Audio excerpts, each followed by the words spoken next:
dari kelas 12/4. Di sini saya akan menjelaskan materi dakwah, yaitu tentang menjalankan amar ma'ruf nahi munkar dalam kehidupan sehari-hari. Bismillahirrahmanirrahim. Alhamdulillahirrabbilalamin. Wassalatu wassalamu ala asrofil anbiya wal mursalin wa ala alihi washabihi ajma'in. Amma ba'du. Pertama-tama, marilah kita semua panjatkan puji syukur kehadirat Allah Subhanahu wa Ta'ala yang telah melimpahkan rahmatnya kepada kita semua.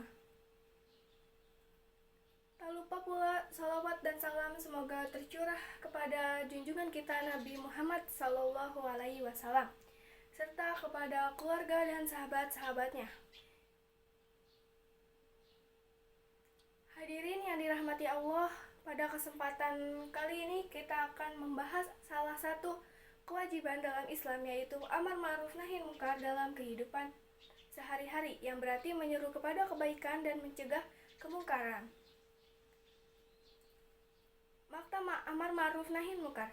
Sebagaimana kita ketahui, amar ma'ruf berarti menyeru atau mengajak kepada hal-hal yang baik, yaitu ma'ruf, yang sesuai dengan ajaran Islam. Sedangkan nahi munkar berarti mencegah atau menahan diri dari melakukan hal-hal yang buruk atau mungkar.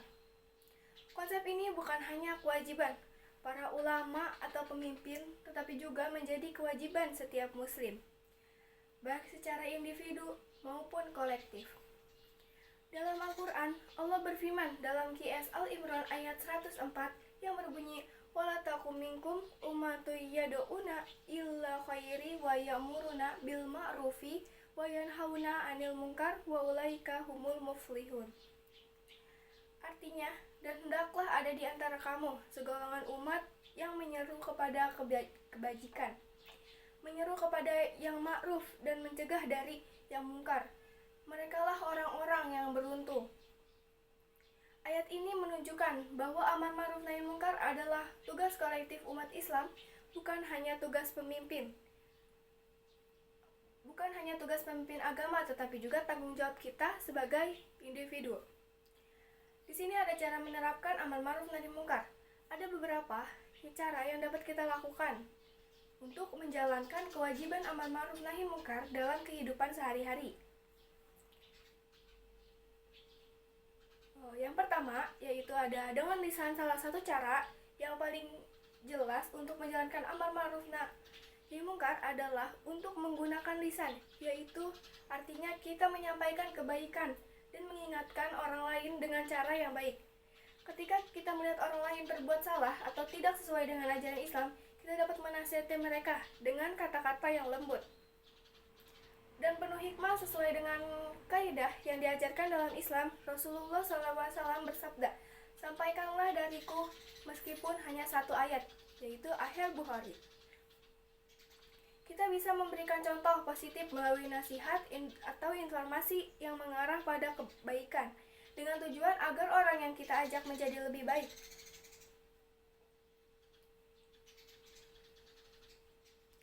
Selanjutnya, ada dengan perbuatan. Selain dengan lisan, kita juga bisa menjalankan amar ma'ruf dengan perbuatan, seperti yang sering kita dengar, yaitu tindakannya lebih berbicara daripada kata-katanya.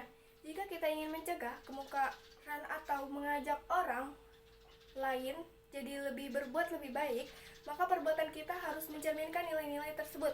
Misalnya, dengan membantu mereka yang kesulitan, mendirikan keadilan, memberikan contoh dalam pekerjaan jujur, atau menjaga lingkungan agar tidak tercemar. Rasulullah SAW adalah teladan utama dalam hal ini.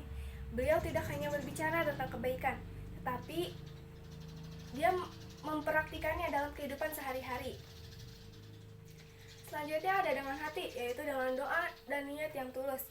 Jika kita merasa tidak mampu atau tidak bisa melaksanakannya, amar ma'ruf atau nahi munkar secara langsung melalui lisan dan perbuatan, maka setidaknya kita bisa melakukannya dengan hati.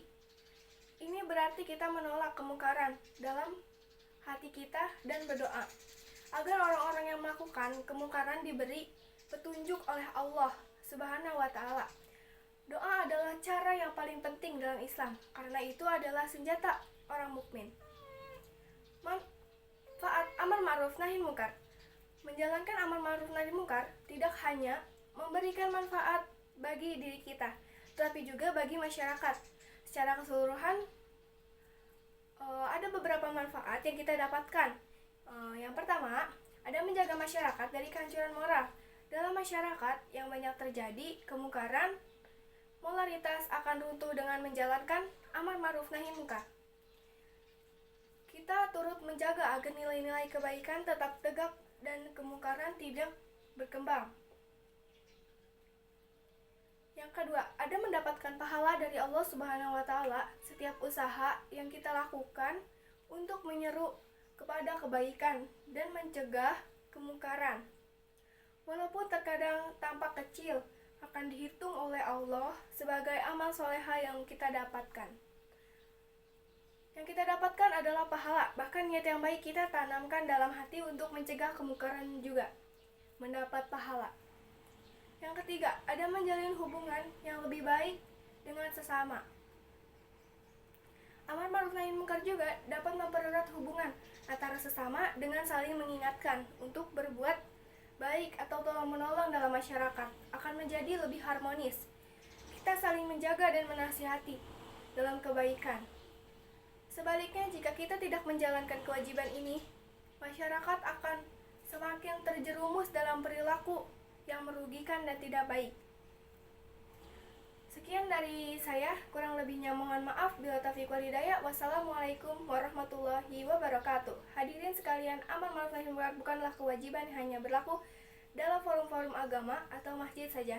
Ini adalah tugas kita dalam kehidupan sehari-hari. Jika kita ingin melihat masyarakat yang lebih baik, mari kita mulai dengan diri kita sendiri. Jangan takut untuk menyeru kebaikan dan mencegah keburukan. Namun, lakukanlah dengan cara-cara yang penuh hikmah dan bijaksana. Wassalamualaikum warahmatullahi wabarakatuh.